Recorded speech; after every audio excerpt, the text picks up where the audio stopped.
소망, 약함이 주는 유익. 아멘. 오늘 우리가 고린도 후서 12장 말씀을 보면서 여기에는 대결 구도가 있습니다. 다른 게 아니라 그 사도권, 사도 바울의 사도권에 대해서 그 입증하려고 하는 자와 또 사도권을 부정하는 자의 대결이 있습니다. 그 대결의 중심축에는 사도 바울 대 그 거짓 교사가 있는 거예요. 거짓 교사들은 사도 바울은 사도가 아니다 이렇게 이야기하고요. 그것을 고린도 교회에 퍼뜨린 거예요. 그러니까 고린도 교회를 개척한 사도 바울이 가르친 복음에 대해서 뭐하라고 자꾸 종용하는 거예요? 부정하라는 거예요. 그거는 가짜 복음이고 우리가 가르쳐주는 진짜 복음을 따라라라고 거짓 사도가 자꾸 하는 거예요. 거기에 핵심 축은 다른 게 아니라 사도권에 대한 거예요. 이 사도권은 오늘날로 말하면 자기 존재 증명의 대결 구도가 있는 거예요. 사도 바울 입장에선 내가 무엇이라는 것을 증명하기를 원하는 거예요. 내가 참 사도라는 것을 증명하기를 원하는 것이고, 거짓 사도들 입장에서는 사도 바울은 참 사도가 아니다라는 것을 자꾸 주장하는 가운데 있습니다. 사랑하는 여러분, 오늘 이렇게 좀 보면 사도 바울은 참 그 말하는 데 있어서 참 어떤 나름의 어떤 기술을 가지고 있는 것 같아요. 테크닉을 가지고 있는 것 같아요. 다른 게 아니라 액면 그대로 그냥 단도직입적으로 이야기하는 것이 아니라 서두에 말하고 마지막 말미에 말하는데 그 핵심은 어디에 있어요? 서두에 있어요? 말미에 있어요? 말미에 있어요. 쉽게 말하면 거짓 사도들은 자기의 어떤 강함, 자신들의 잘남 이런 것을 가지고 자신들이 참 스승이다라고 이야기하면서 반대에 있는 사도 바울을 깎아내리는 그런 방식을 택해요. 그러니까 자신들의 부족함들에 대해서는 전혀 이야기하지 않고 나는 잘났습니다. 우리는 강합니다. 우리는 뭐 언변이 뛰어납니다. 뭐 이런 어떤 것들을 가지고 자신들의 존재를 증명하는데 사도 바울도 그 방식을 택하긴 합니다. 야, 너희들이 오죽 그렇게 너희들의 강함과 잘남으로 너희들의 존재를 증명한다면 나도 질 수 없다. 나도 그렇게 나의 존재를 증명해 보겠다. 그래서 어떻게 해야죠? 자신이 어떤 가문이고 어디서 공부했고 하는 출신 배경. 나는 바리새인 중에 바리새인이요. 난지 8일 만에 할례를 행하고 율법으로는 완전하고 가마리엘 문화생이고 정말 율법으로는 능통한 이런 외적인 것들을 이야기를 해요. 지난 고린도 후서 11장에 이것을 자랑합니다. 그러나 끝에는 무엇을 자랑하죠? 자신이 핍박받은 것. 40에 하나가만 그 태형이라 그러나요? 그것을 3번이나 맞았다고 이야기하고 그래서 나는 자랑할 것은 아무것도 없다. 나의 약함밖에 자랑할 것이 없다. 그러니까 무엇이에요? 자신의 존재 방식을 출신 배경에 두는 것이 아니라 자신이 주를 위해서 고난받고 그 약함 가운데 있는 것으로 내가 참 사도다라는 것을 증명하고 있죠. 오늘도 똑같은 방식을 택하고 있어요. 서두에는 어떤 것을 자랑하느냐면 그 고린도 후서 11장에는 인간적인 면모에서 자신의 출신 배경 이런 것들을 자랑했다면 오늘은 신앙의 차원에서 내가 자랑할 것으로 이것이 있다. 내가 빠지지 않는 사람이다. 내가 저들보다 내가 부족함이 전혀 없다라고 하면서 이렇게 이야기하는 거예요. 1절부터 쭉 보면 자기가 어디에 갔다 온 것을 이야기하는 거예요. 천국에 갔다 온 것을 이야기하는 거예요. 그러면서 1절에 무익하나마 내가 구차하게 이런 말 하기 싫은데 무익하나마 내가 부득불 자랑하노니 주의 환상과 계시를 말하노라 하면서 내가 14년 전에 어디를 갔다 그래요?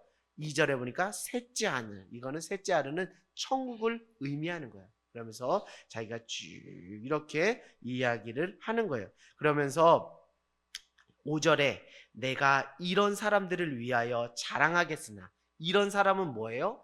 사도 바울의 사도권을 자꾸 부정하는 거짓 교사들을 위해서 자랑하겠으나 나를 위하여서는 무엇밖에 자랑할 게 없다고요? 약한 것들에 대해서 자랑할 것밖에 없다. 그러나 내가 이 자랑하는 것은 6절에 자랑하는 것은 내가 꾸며낸 것이 아니라 무엇이라고요? 참 말을 하는 것이다 라고 하는 거예요. 그러나 듣는 사람으로 하여금 지나치게 생각할까 두려워서 내가 그만한다 라고 이야기를 하는 거예요. 그러니까 사도 바울이 인간적으로든 신앙적으로든 자랑할 것이 없는 형편없는 사람이 아니에요. 자랑할 것이 무궁무진하게 있지나 그것으로 자신의 사도권, 자신의 존재를 증명하는 것이 아니라 오늘 말씀 제목처럼 약함을 통해 나는 이런 사람이다 라고 자신의 존재를 증명해 내는 것이에요. 그 표현이 3, 4절에 있어요. 3절에 보니까 그가 몸 안에 있었는지 몸 밖에 있었는지 나는 모르거니와 누구는 아신다고요? 하나님은 아시느니라. 그리고 2절에도 그가 몸 안에 있었는지 몸 밖에 있었는지 나는 모르거니와 누구는 아신다? 하나님은 아신다. 할렐루야. 여러분 하나님은 아십니다. 할렐루야. 하나님이 아시면 되잖아요. 하나님이 아시는 것으로 이미 나의 존재가 어떠한지를 이미 우리는 입증받은 거예요. 하나님이 나를 그렇게 여겨주심으로 이미 우리는 게임이 끝난 거예요. 그러나 사람들은 하나님이 어떻게 우리를 여겨주시는 것으로 우리의 존재를 입증시켜 주시는 데는 관심이 없고 사람들이 나를 어떻게 보는지 주변 사람이 나를 어떻게 평가하는지 그것으로 나의 존재 증명을 하려고 하는데 혈안이 되어 있다는 거예요. 그래서 괜히 인생을 피곤하게 산다라고 제가 지난번에 이야기를 했어요. 왜요? 자꾸 자기를 피하려야 돼요. 피하지 않으면 자꾸 잊혀진 존재가 될 것 같은 그런 불안감 때문에 나는 이런 사람이에요, 이런 사람이에요. 그게 세상 사람들 이야기만이 아니라 신앙이 있는 우리에게 있어서도 자꾸 그런 것들이 도사리고 있다는 거예요. 자꾸 자기를 드러내야만 하는 거예요. 그러나 사도 바울의 고백처럼 또 오늘 찬양의 고백처럼 전적으로 나의 나 된 것은 다 하나님의 은혜라는 거예요. 이건 무엇이냐면 나의 존재 증명은 내가 존재할 수 있는 모든 것은 내가 나의 공로, 나의 자랑질, 나의 강함 뭐 이런 것으로 내가 나의 존재가 나의 존재된 것이 아니라 전적인 하나님의 은혜로 내가 나 된 것이다.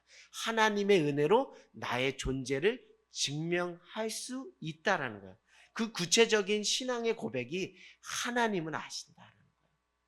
너희들이 어떻게 생각하든 너희들이 나를 사도로 인정하든 인정하지 않든 주변 사람들에게 헛소문을 퍼뜨려서 나를 깎아내리든 깎아내리지 않든 그건 중요하지 않다.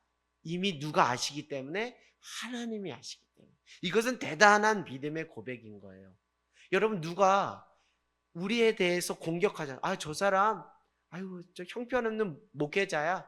저분 형편없는 뭐 집사님이야, 뭐 권사님이야, 뭐 장로님이야 이렇게 하면 우리는 눈에는 눈, 이에는 이로 막 바로 들이받고 싶잖아요. 그러나 사도 바울은 바로 들이받지 않고 이렇게 표현을 하는 거예요. 다 하나님이 아신다.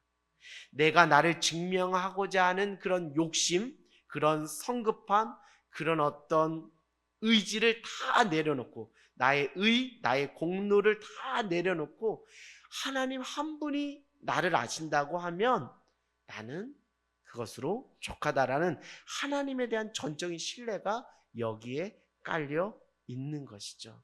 사랑하는 여러분, 우리의 우리됨, 나의 나됨은 하나님의 은혜입니다. 우리가 죽을 수밖에 없는 죄인이었는데 하나님께서 독생자 예수 그리스도를 십자가에 내어주심으로 그를 믿는 자에게 하나님의 자녀가 되는 특권, 권세를 주셨잖아요. 이 모든 것이 하나님의 은혜고 하나님이 다 아셔요.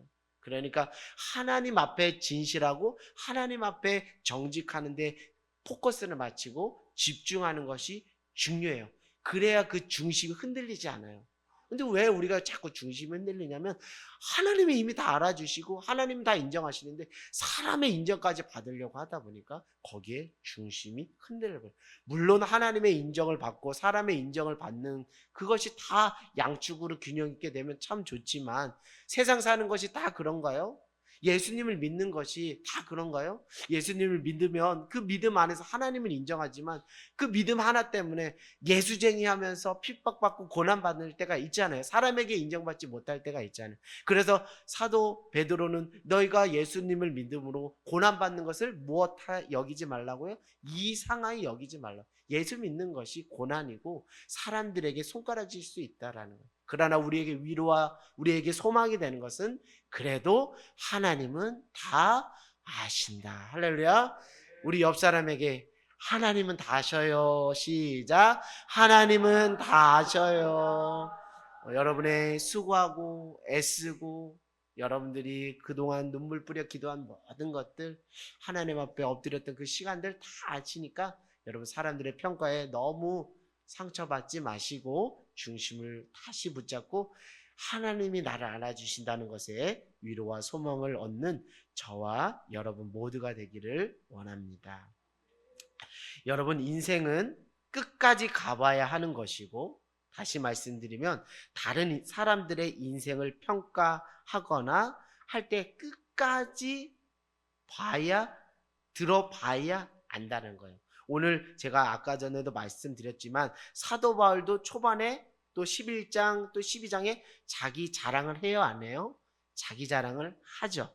그러나 그것이 주 목적이 아니라 그것이 본질이 아니라 그 뒤에 자신이 고난받은 것 그리고 자신이 약한 것 그리고 자신이 주님의 몸된 교회와 그 영혼들을 위해서 자신의 그 물질을 사용하면서까지 그들을 정말 진실하게 사랑했던 영혼 사랑했던 그 것들을 이야기하면서 자기 존재의 증명을 하는 방식을 택하는 것입니다.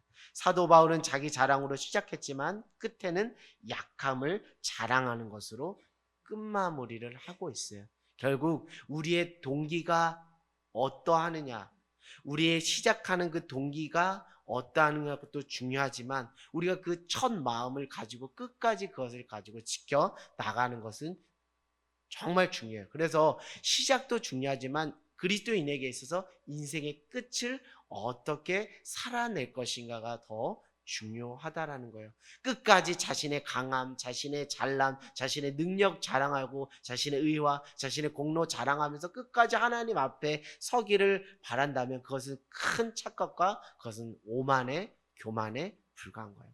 하나님 앞에서 우리는 한 점에 불과하죠. 하나님 앞에서 우리는 연약한 피조물에 불과한 것입니다. 하나님이 창조주 되시고 우리는 피조물 되신 거예요. 그래서 지난 우리 유승원 목사님을 통해서 우리가 이것을 제대로 깨달아야 인생의 목적을 깨닫게 된다는 거예요. 하나님이 우리를 창조하신 창조주시고 우리는 피조물이기 때문에 우리의 삶의 인생의 목적은 무엇이 되어야 된다고요? 창조, 구원, 사랑이 되어야 된다. 그러니까 자신의 신분과 위치를 잘 알고 그것을 끝까지 믿음의 중심을 가지고 나가는 것이 참 중요하다라는 것을 여러분 말씀드립니다. 그러면서 오늘 그 자랑했던 것조차도 이게 자랑질이 아닐 수 있는 것은 누구 안에 있기 때문에 하나님 안에 있기 때문에 이것이 교만하게 나가지 않아요. 그러니까 우리가 자랑하지 마세요 이런 차원으로 말하는 것이 아니라 자랑을 하든 뭐를 하든 범사에 누구 안에 있으면 하나님 안에 있으면 탈날 일이 없고 이것이 다 영혼을 세우는 덕스러움으로 나갈 수 있다라는 것이죠. 자기 영광을 취하지 않는 교만으로 나가지 않는다는 거예요. 그래서 7절을 한번 읽어보겠습니다. 시작.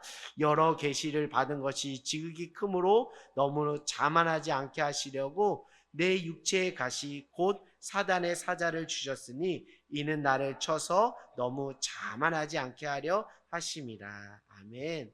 그러니까 사도 바울은 정신을 늘 차리고 있는 사람이에요. 내가 어떤 존재인지를 알고 있기 때문에 자랑에 자아도취되지 않고 곧 이 자랑을 내려놓고, 주 안에서 내려놓고 나에게 육체의 가시, 여기서 육체의 가시는 혹자는 간질이라고도 하고 혹자는 안질이라고도 하는데, 이 가시를 주신 것은 나를 뭐하지 않게 하시려고요? 자만하지 않게 하시려고. 그리고 약함이 주는 유익이 우리에게 있다라는 거야. 때로 이 약함이 나의 존재를 증명하는데 아무 쓰잘데기 없는 것처럼 여길 때가 있어요. 세상 사람들 다 강함 자랑하고 스펙 자랑하기 때문에 이 약함을 자랑함으로 나의 존재를 증명하는 데는 아무 쓰잘데기 없는 것이라고, 내가 잊혀진 존재라고 생각할 수 있겠지만, 신앙 안에서 보면 이 신비가 여기 있는 거예요. 약함이 있기 때문에 내가 뭐하지 않을 수 있다고요? 자만하지 않고 하나님 앞에 겸손하게 나갈 수 있는, 그 겸손함으로 하나님 앞에 설 때 그 믿음을 칭찬해 주시고 그 믿음을 인정해 주시는 거예요. 너 믿음의 사람이다, 이렇게 인정해 주는 거예요. 우리가 어찌 하나님 앞에서 머리 어깨에 힘 빡 주고 꼿꼿이 서서 그렇게 교만한 자세로 하나님 앞에 어떻게 온전히 설 수 있어요? 우리가 겸손하게 하나님 앞에 믿음으로 서야 그때 그것이 구원받는 믿음 아니겠어요? 그러니까 결국 약함이 주는 유익이라는 것은 우리로 자만하지 않고 겸손하게 하시는 하나님의 신비가 있다라는 거예요. 그래서 오늘 여러분의 인생 가운데 그 약함이 무엇인지, 이 약함을 무엇으로 승화하라는 거예요? 신앙으로 승화하라는 거예요. 이 약함을 자기 연민에 빠지고 죄책감과 수치심에 빠지는 인간적으로 풀어내지 말고 이 약함을 영적으로 신앙적으로 풀어서 이것이 정말 하나님의 신비가 있구나, 나를 겸손하게 하시거나 하나님의 은혜가 있구나는 것을 깨닫는 저 여러분 모두가 되기를 원합니다. 그래서 약간 감추려고 하지도 말고 약함을 하나님 앞에 오픈하고 또 믿음의 신뢰 관계 가운데 있는 분한테 오픈하셔서 이것이 도리어 나를 무너뜨린 것이 아니라 믿음으로 겸손하게 세워지는 그런 신앙의 재료로 사용하시면 참 좋겠다라는 생각을 하게 됩니다. 육체의 가시가 너무나 셌나 봐요. 그래서 그 육체의 가시를 제거해 달라고 8절에 몇 번이나 구했다는 거예요? 3번이나 주께 구했다는 거예요. 3이라는 것은 또 여러분들 뭐 숫자로 보면 또 어떻게 보면 완전 숫자에 해당하는 거죠. 그만큼 정말 절박하게 이 육체의 가시를 제거해 달라고 절박하게 3번이나 주께 간구했지만 그것이 제거됐어요? 안 됐어요? 제거되지 않았어요. 여러분 안에도 그 약함, 육체의 가시 정말 간절히 기도했는데 그것이 제거되지 않고 여러분 안에 현재 그대로 있는 걸 보면 그것을 대하는 나의 태도나 자세가 여러 가지로 다양하게 나타날 수가 있어요. 근데 결론적으로 말씀드리면 이 약함이 누구를 증명해냈다는 거예요? 사도 바울의 사도권, 사도 바울의 사도 바울됨을 증명했다는 거예요. 할렐루야. 여러분의 그 약함이 여러분의 약함으로 말미암아 여러분을 여러분으로서 증명할 수 있게 했다라는 거예요. 할렐루야. 여러분 헬렌 켈러, 뭐 비유적으로 뭐 실예로 들면 헬렌 켈러.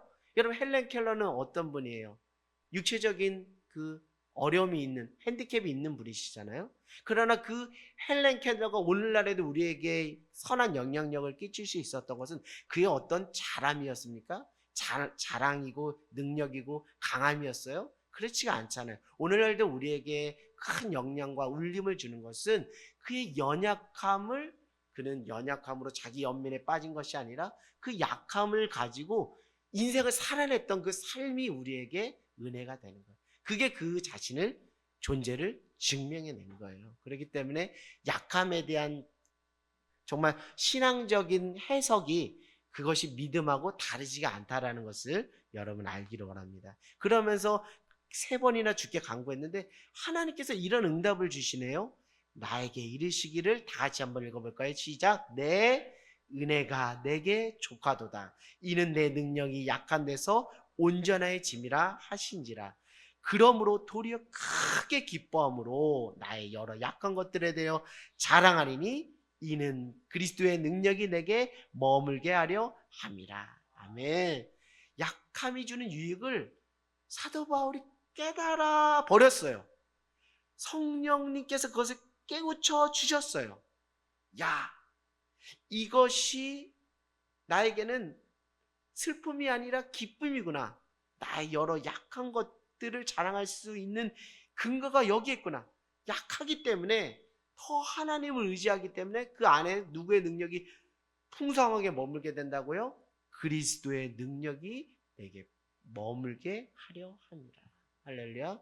오늘 그 고백이 여러분의 고백이 되기를 원해요. 그것이 약함이 여러분 안에 이 신앙 안에서 이렇게 승화되기를 원해요. 그 속에서 이 약함 또한 나의 존재 증명의 큰 축이구나.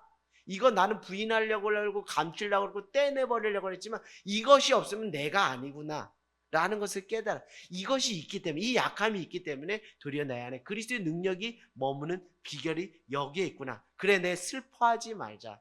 도리어 크게 기뻐하자. 이것이 나로 하여금 무엇하게 하는 길이라고요? 9절, 온전하게 하는 길이라는 거 알아주시기를 바랍니다. 깨달아 가는 저와 여러분 모두가 되기를 원합니다. 그런데 구체적으로 말해요. 그러므로 내가 그리스도를 위하여 약한 것들과 능욕과 궁핍과 박해와 공고를 기뻐하는 이는 내가 약한 그때의 강함이라. 할렐루야. 이제는 약함을 숨기려고 하질 않아요. 이제는 그냥 다 공개를 합니다. 약한 것들과 능욕과 궁핍과 박해와 공고, 이 뭐 자랑할 것 없는 것, 이것 갖고 뭐 세상에 내세울 거 없는 이런 것들을 막 드러내기 시작해요. 자랑을 하게 되는 거예요. 믿음이라는 것은 약함을 주님 안에서 무엇하는 거예요? 자랑할 수 있는 그 분량까지 가는 게 믿음이 자랐다는 거예요. 옛날에는 그러지 못했어요. 저도 옛날엔 그러지 못했어요. 원가족 안에 있는 그 상처, 또 저 개인의 그 어떤 핸디캡, 여러 가지 감추려고 했어요. 혹 누가 그것을 들춰낼 때 거기서 오는 불안과 초조가 있어서 저 사람이 나의 진면목을 알고 나를 떠나면 어떻게, 나를 정말 안 좋게 평가하면 어떻게, 뭐 이렇게 생각했어요. 그러나 신앙이 들어가고 하나님이 나를 알아주신다는 그 안정감 속에 그 샬롬과 평안 안에 있으니까 뭐 약하면 약한 대로 쓰시는데, 뭐 하나님이 쓰시면 약함도 쓰시는데, 이 약함 뭐 불끄러울 게 뭐가 있어. 이 약함 자랑하면, 도리어 이 약함으로 하나님께 의지하면 그리스도의 능력이 머무는데, 이러면서 자꾸 고백하니까 그 고백하는 그 분량과 믿음의 분량이 정비례하더라고요. 사랑하는 여러분, 약함도 쓰시는 하나님 바라보시면서 신뢰하는 저와 여러분 모두가 되기를 원합니다. 결국 자기 존재 증명의 방식을 사도 바울은 강함으로 증명하려고 한 것이 아니라 약함, 그 고난으로 자신의 존재를 증명하려고 했고, 그 과정 속에서 기가 막힌 고백을 한 거예요. 나의 나 된 것은 다 하나님의 은혜다. 할렐루야.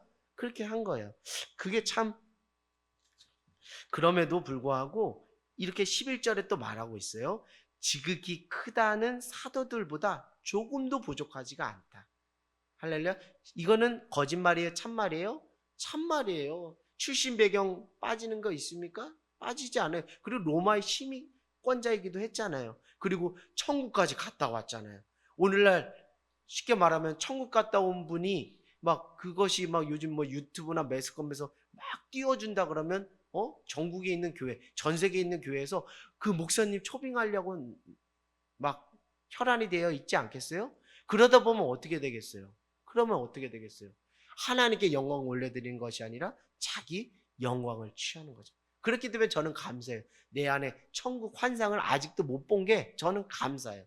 근데 더 위대한 것은, 사도 바울이 더 위대한 것은 천국 환상을 봤음에도 그것을 그냥 배설물로 여겼다는 것에서 사도 바울의 믿음의 위대함이 거기서 드러나는 거예요. 저라면 또 우쭐대고 막 그랬을 텐데, 사도 바울은 경험했음에도 오직 그걸 자랑한 것이 아니라 자신의 약함으로 자신의 존재를 증명해낸 것이죠.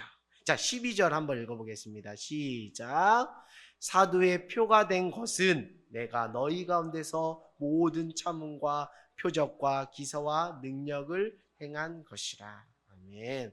그러니까 사도로서 자신이 참기도 하고 어떤 표적과 기사와 이사와 능력도 행하기도 했지만, 결국 이것이 핵심이 아니라 사도 바울은 끝까지 십자가에서 약함으로 달려 돌아가신 예수님처럼, 그 유월절 어린 양 되신 예수님처럼 자신도 약함만 자랑하고 있는 것이죠. 그러면서 14절에 이제 본격적으로 거짓 사도들을 이제 공격하기 시작하는 거예요. 14절을 보니까 내가 구하는 것은 너희의 재물이 아니요. 이것은 누구를 염두하고 있는 거예요? 거짓 사도들을 염두하고 있는 거예요. 거짓 사도들은 아주 언변에 뛰어났습니다. 그래서 뭐 쉽게 말하면 말씀을 가르쳐주고 사람들이 거기에 막 박수를 쳤어요. 그러나 사도 바울은 필체는 좋았어요. 글은 잘 쓰는 것 같은데 말은 좀 어눌했어요. 그것을 가지고 또 막 사람들이 공격했는데 그 거짓 사도들은 말은 잘하지만 일만 스승은 많았죠. 일만 스승은 많대 아비가 없다라고 사도 바울이 탄식하는 것처럼 그냥 가르치는 데는 아주 재주가 있었지만 그들은 또 무엇을 밝혔다는 거야? 돈을 밝혔다는 거야. 고린도 교회 성도들을 상대로 돈을 밝혀가는 것이죠. 그러나 사도 바울은 돈을 밝히는 게 아니라 오히려 자기의 돈을 가지고 텐트 메이커로 또 다른 마게도냐 교회로부터 후원을 받아서 일으켜서 그것으로 너희들에게 어떤 경제적인 폐를 하나도 안 끼치면서 내가 너희들의 영혼을 위해서 내가 사역한 것을 아느냐라고 이렇게 자신의 사도의 진정성을 설명해내는 거예요. 15절을 한번 읽어볼까요? 시작. 내가 너희 영혼들을 위하여 크게 기뻐함으로 재물을 사용하고 또 내 자신까지도 내어주리니 너희를 더욱 사랑할수록 나는 사랑을 덜 받겠느냐. 아멘. 사도 바울은 자신이 어떤 언변이 뛰어나서 그들을 혹하게 하는 뭐 그런 것은 부족할 수 있었지만 그러나 그는 재물까지 사용하고 자신까지 내어주면서 어떻게 하면 영혼 세울 수 있을까? 어떻게 하면 하나님의 사랑을 힘입어 그들을 사랑할 수 있을까? 거기에 포커스를 맞췄어요. 거기에 본질을 두고 살았다는 거예요. 그런데 거짓 사도들은 거기에 본질을 두지 않았어요. 그러면서도 자기들이 참 스승이고 저 사도 바울이 거짓 사도라고 오히려 그런 것을 하는 거예요. 하면서 16절에 또 이런 식으로 이야기를 해요. 16절 여러분이 당사자라면 정말 환장하고 나가자빠질 노릇이 아니겠습니까? 16절에 시작. 하여간 어떤 이들의 말이, 여기서 어떤 이들의 말은 거짓 교사들의 거짓말을 말하는 거예요. 하여간 어떤 이들의 말이 시작. 내가 너희에게 짐을 지우지 아니하였음지라도 교활한 자가 되어 너희를 속임으로 취하여. 이제 사도 바울이 나는 이제 사도 바울의 사도권을 입증하는 방식으로 나는 너희들한테 물질적으로 부담되지 않게 내가 자비량으로 하지 않았니라고 이렇게 입증을 했더니 이렇게 그들에게 또 말을 했더니 이들이 또 이렇게 말을 또 붙여요. 사도 바울이 설령 너희에게 짐을 지우진 않았지만 어떤 자라고요? 사도 바울이 교활한 자에 대해서 너희를 속인다는 거예요. 속이는 자가 사도 바울이 아니라 거짓 교사인데 말을 바꿔서 이렇게 하는 거야. 그만큼 여러분 이런 때 있어요? 나는 그렇게 안 살았어. 난 정말 하늘을 우러러 한 점 부끄러 하나님과 사람 앞에 한 점 부럽게 난 이렇게 안 살았어. 근데 사람들이 말을 꾸며서 나를 아주 매장시키네? 그럴 때 여러분 그 얼마나 그 억장이 무너집니까? 왜요? 내 존재를 아주 심각하게 훼손시킨 거죠. 내가 그런 존재가 아닌데. 그만큼 그게 어떻게 보면 세상 말로 말하면 명예 아닐까요? 세상 사람들이 추구하는 명예? 그 명예가 실추되어서 극단적인 선택을 하는 사람들이 있는 것처럼 자기 존재가 스크래치 되는 것처럼 그 큰 고통은 없어요. 그 큰 고통을 감수하고 감내하면서까지도 사도 바울은 주님이 맡기신 그 사명을 끝까지 감수했어요. 그 끝까지 감수할 수 있었던 영적인 원리가 자신의 잘남, 자신의 강함 여기에 베이스를 둔 것, 터를 둔 것이 아니라 무엇에? 자신이 고난받고 자신이 약하고 자신이 정말 하나님의 사랑으로 영혼 사랑하는 그 중심에 터를 뒀기 때문에 엄한 소리하고 정말 거짓된 속임수로 그들을 막 고린도 교회 성도들을 막 그렇게 선동해도 사도 바울은 그 중심을 지켜 나갈 수 있었어요. 그만큼 무엇이 중요하냐면 본질이 중요해요. 우리가 어디에 그 본질을 두고 있느냐, 우리의 마음의 중심의 뿌리를 어디에 두고 있느냐, 어디를 바라보고 있느냐, 어느 곳을 지향하고 있느냐가 정말 중요해요. 그래서 우리의 시선이 사람을 보지만 사람 뒤에, 세상 뒤에 그 역사를 주관하신 누구를 바라볼 때, 하나님을 바라볼 때 우리가 그 중심을 지킬 수가 있는 거예요. 왜요? 그 하나님은 창조주 하나님이시기 때문이에요. 그러면서 이제 17절부터 쭉 해요. 야, 너희들이 그렇게 이야기한다 그러면 내가 또 말하겠다. 내가 고린도 교회 너희들 교회에 보낸 자들을 통해서 내가 직접 이득을 취하지 않고 누구 사람 시켜가지고 내가 이득 취한 적이 있더냐 하면서 17절, 18절 이렇게 이야기하고 19절 한번 같이 읽어볼까요? 시작. 너희는 이때까지 우리가 자기 변명하는 줄로 생각하는구나. 우리는 그리스도 안에서 하나님 앞에 말하노라.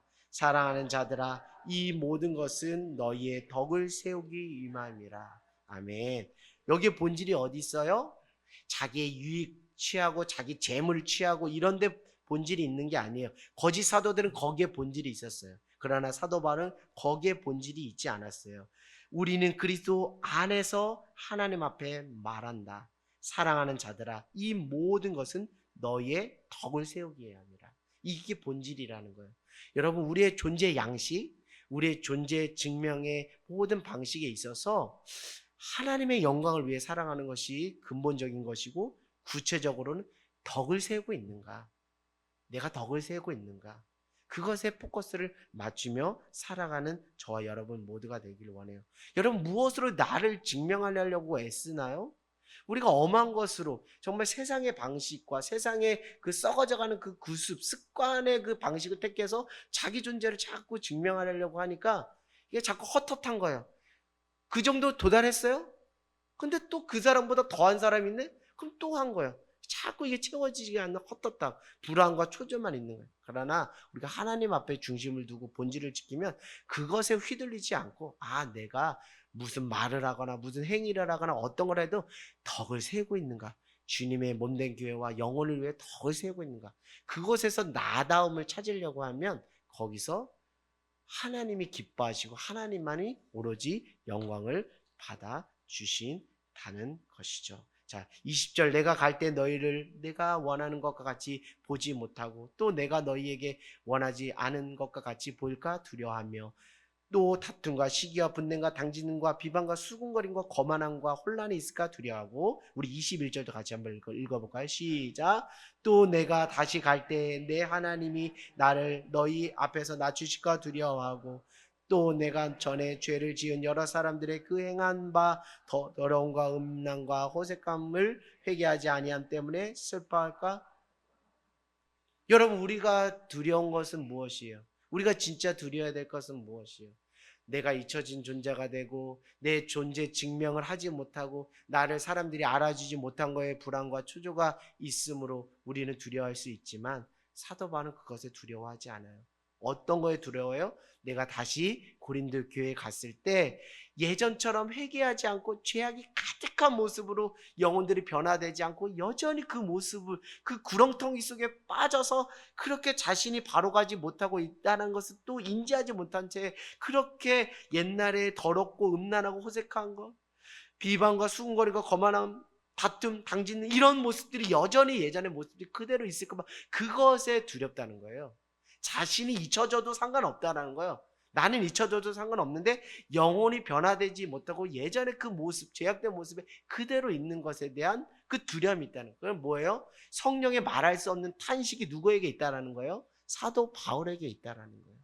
우리가 이렇게 하나님 앞에 살아갈 때 하나님이 너는 진짜 사도야, 너는 진짜 그리스도인이야, 너는 진짜 주님의 제자야 라고 말하지 않겠어요? 하나님이 인정하실 때 우리가 바로 서는 거 아니겠습니까? 그래서 사도 바울은 이것에 어떻게 하면 영혼 세울까? 어떻게 하면 영혼들이 돌이켜서 주님 앞에서 회개함으로 바로 세워질까? 거기서 자기 존재의 의미를 발견하는 거예요. 이런 연유로 하나님이 나를 사도 삼아 주셨구나. 이런 연유 때문에 하나님께서 나를 목회자 삼아 주셨구나. 하나님이 이런 연유 때문에 나에게 직분을 주셨구나. 저 영혼들 변화시키라고, 거기에 미랄이 되라고, 거기에 불쏘시기가 되라고 날 그렇게 생각하는, 거기서 참된 기쁨과 행복이 있지 않겠어요? 제가 일례로 얘기를 드리면 뭔가 정말 주님을 위해서 하루를 살았다 하면 그 지는 그 석양이 이전보다 더 아름답고 그 뿌듯함이 있어요. 뭐 내 안에 돈이 있는 것도 아니고 사람들이 와 이렇게 박수 치지 않지만 내가 하루를 꼬박 주님을 위해서 살았다라는 그런 마음이 중심에 들면 저 지는 석양과 그 구름이 너무나 아름답고 정말 하나님이 나를 칭찬해 주신다는 것이 느껴져요. 그래 경아가 너 잘했다. 그래 안무기야 너 잘했다. 오늘 너 정말 잘 살았어. 세상 사람들의 평가에 그 휘둘리지 않고 오로지 나를 기쁘게 하기 위해서 너가 그렇게 산 그 모습 내가 안다. 내가 안다. 내가 알아. 잘 살았어. 수고했어. 애썼어. 고생했어. 그래 앞으로도 그렇게 한번 우리 열심히 한번 멋지게 살아보자. 이렇게 그런 어떤 그런 하루를 마감함에 있어서 그런 어떤 뿌듯함, 그 어떤 자긍심, 그런 것들이 우리 안에 있어야 되지 않을까라는 생각을 해보게 돼요. 이제 말씀을 마칠까 해요. 여러분, 약함은 우리 인간 존재의 핵심입니다. 약함은 우리 인간 존재의 실상이에요. 약함은 우리 인간 존재의 진실이에요. 왜 이런 말씀을 드리냐면 생로병사, 요람에서 무덤까지. 여러분 우리 애들 다 키워보셨잖아요? 애들이 태어나자마자 막 100m 달리기를 막 열심히 하나요? 하지 않아요. 그러나 그 초식동물들은 생존을 위해서 하나님이 그렇게 창조하셨어요. 태어나자마자 조금만 있으면 뻐쩍뻐쩍 하면서 탁 쏘서 막 뛰죠. 왜요? 맹수들로부터 자신의 생명을 지키려고 하나님이 그렇게 창조하셨어요. 그러나 만물의 영자인 인간은 태어나자마자 뻐뜩하고 쓰고서 막 뛰지를 못해요.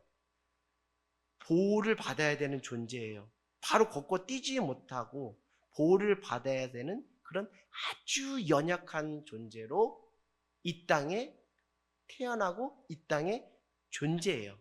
그러다가 인생이 뭐예요? 생로병사, 요람에서 무덤까지.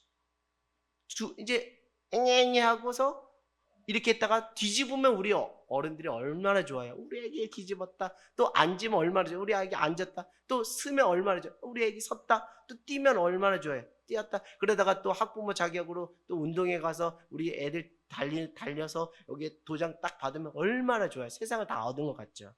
그러나 우리가 항상 우리 인생이 두 발로 걸으리라는 보장은 없어요. 왜? 우리 인생의 시작이 무엇에서 시작했기 때문에 약함에서 시작했어요.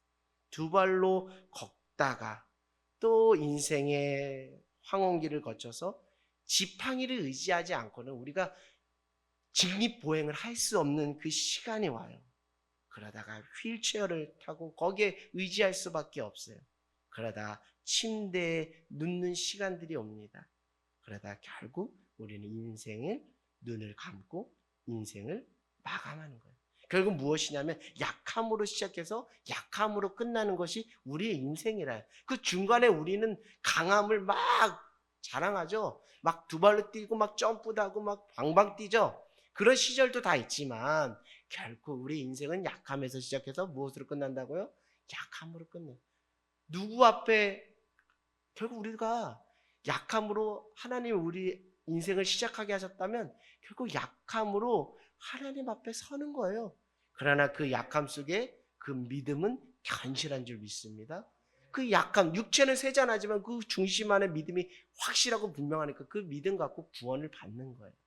그렇기 때문에 우리는 약함을 감출래야 감출 수가 없어요. 내가 언제까지 두 발로 걸을 수가 없어요. 내 안에 육체적인 세잔함과 약함을 사람들한테 공개하기 싫어도 공개할 수밖에 없는 상황이 초래돼요. 그건 무엇이냐면 약함을 자랑할 수 있는 그런 믿음의 분량은 아닐지 몰라도 우리의 인생이라는 것이 약함을 감출래야 감출 수가 없다는 것을 말씀드려요. 그건 무엇이냐면 약함을 수용하고 받아들일 때 인생의 의미의 풍성함과 신앙과 믿음의 풍성함이 자란다는 거예요. 그것은 그 약할 때 그때 인정하라는 게 아니라 스스로 띠띠울 수 있는 강함이 있을 때 그 약함을 깊이 묵상하라는 거예요. 결국 내가 약함으로 시작된 인생이 결국 육체의 세잔함으로 약함으로 인생을 끝날 텐데 내가 언제까지 그 강함을 자랑하면서 하나님의 나에게 부어주신 그 은혜는 뒷전으로 여기며 교만하게 살겠습니까? 사랑하는 여러분, 나의 나 된 것은 다 하나님의 은혜인 줄 믿습니다. 그것은 무엇이냐면 내가 약함이 내 안에 더 칠흑같이 차고 찬다면 결국 내가 더 전적으로 누구를 더 의지해야 되는 것이 더 깊어져야 된다는 거예요. 하나님을 의지하는 것이 깊어져야 된다. 결국 인생의 그 말미에 하나님 앞에 설 때 육체는 세잔하지만 결국 그 세잔함을 강함으로 바꾸시는 하나님을 더 의지함으로 믿음 앞에 서야 되는 그 때가 가까이 왔구나. 하나님 앞에 그 서야 될 때가 가까이 왔다는 것을 깨달으면서 우리가 늘 하나님 앞에 은혜 자리를 지켜 나가는 것이 중요하다라는 것이죠. 사랑하는 그 약함을 수용하고 받아들이고 하나님과 사람 앞에 오픈할 때, 자랑할 때, 그리고 기도할 때 우리가 하나님 앞에 믿음으로 서게 되는 것이죠. 결국 우리의 약함 가운데 하나님의 강함을 붙잡고 가는 것이 우리의 믿음의 길이고 구원의 여정, 후원의 길임을 잊지 않기를 주님의 이름으로 간절히 소망합니다.